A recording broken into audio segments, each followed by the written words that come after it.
Jakarta, 21 Oktober 2025. KPK lagi-lagi menemukan kebocoran gas, bukan di pipa, tapi di dompet negara.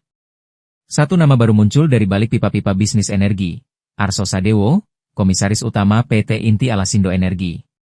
Kata KPK, Arso bukan cuma duduk di kursi komisaris, tapi juga di meja perundingan yang beraroma dolar. Kasusnya dimulai tahun 2017, saat perusahaannya kehabisan napas keuangan. Alih-alih cari oksigen lewat inovasi, mereka malah cari udara segar ke PT Perusahaan Gas Negara atau PGN, dengan satu syarat, harus ada advance payment senilai 15 juta dolar Amerika. Ya, 15 juta dolar. Pada sore hari ini kami akan menyampaikan pointers terkait dengan dugaan tindak pidana korupsi perjanjian jual beli gas di lingkungan PT Perusahaan Gas Negara atau PGN tahun 2017-2021. Pada kesempatan ini, KPK akan mengumumkan penahanan terhadap satu orang tersangka, yaitu Saudara AS, selaku Komisaris Utama PT IAE pada tahun 2007 sampai dengan saat ini, terkait dengan dugaan tindak pidana korupsi perjanjian jual beli gas antara PT PGN dengan PT IAE. Jadi kemarin dari PT PGN-nya kan sudah, sekarang dari PT IAE-nya nih. Ini yang bersangkutan adalah komisaris utama dari PT IAE, seperti itu. Kemudian KPK selanjutnya melakukan penahanan untuk 20 hari pertama terhitung sejak tanggal 21 Oktober 2025, hari ini, hari Selasa, sampai dengan tanggal 9 November 2025. Penahanan dilakukan di rutan cabang KPK. Sebelumnya dalam perkara ini, KPK juga telah melakukan penahanan terhadap 3 orang tersangka, yaitu ISW, Komisaris PT IAE juga, ya, 2006 sampai dengan 2023, kemudian DP selaku Direktur Komersial PT PGN, dan HPS selaku mantan Direktur Utama PT PGN.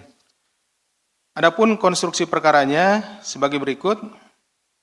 Sekitar tahun 2017, PT IAE atau PT IG yang bergerak di bidang usaha distribusi gas di Provinsi Jawa Timur mengalami kesulitan keuangan yang membutuhkan pendanaan.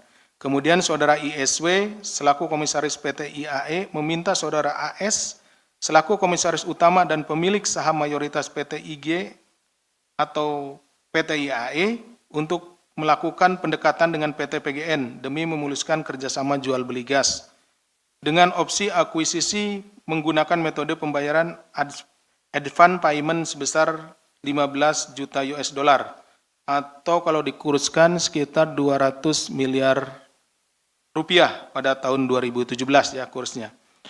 Bahwa kemudian Saudara AS yang mengenal Saudara YP meminta agar bisa dipertemukan dengan HPS. Hal ini karenakan YP merupakan teman dekat dari HPS. Pada saat itu HPS sebagai Direktur Utama PT PGN. Ya. Berdasarkan kedekatan HPS dan YP, maka terjadilah pertemuan dengan AS untuk melakukan pengkondisian terkait persetujuan pembelian gas bumi oleh PT PGN dari PT IAE. Sebagai bentuk tindak lanjut pertemuan tersebut, Saudara AS dan Saudara ISW dan Saudara DP selaku Direktur Komersial PT PGN tahun 2016-2029 melakukan pertemuan untuk menyepakati rencana kerja sama PT PGN dan PT IAE. Dimaksud, setelah kesepakatan tersebut, Saudara AS memberikan komitmen fee sebesar 500.000 Singapura dollar kepada Saudara HPS di kantornya yang berlokasi di Jakarta. Kemudian atas komitmen fee tersebut, Saudara HPS memberikan sebagian uang sejumlah 10.000 US dollar kepada Saudara YP sebagai imbalan karena telah diperkenalkan kepada Saudara AS. Dalam perkara ini, penyidik telah melakukan penyitaan dengan total 150 miliar, ya, yang terdiri dari uang tunai 1,5 juta dolar Amerika atau sekitar 25 miliar dan 18 bidang tanah senilai 125 miliar. KPK menyebut ini bukan kerja individu, tapi kerja tim. Arso, Iswan, Dani, dan Hendy, 4 pemain utama di panggung gas yang berubah jadi teater uang. Hasilnya, negara rugi 15 juta dolar Amerika. Dan lucunya, semua pihak baru saling mengingat setelah KPK datang dengan rombongan penyidik. Siapa bilang gas itu tak berbau? Justru baunya paling cepat tercium, apalagi kalau sudah bercampur dengan aroma korupsi. Kini, Arso resmi ditahan di rutan KPK untuk 20 hari pertama. Dan seperti biasa, publik kembali disuguhi pertanyaan klasik, kapan kebocoran energi kita berhenti? Atau, jangan-jangan, memang ada yang sengaja menjaga agar pipa itu tetap bocor?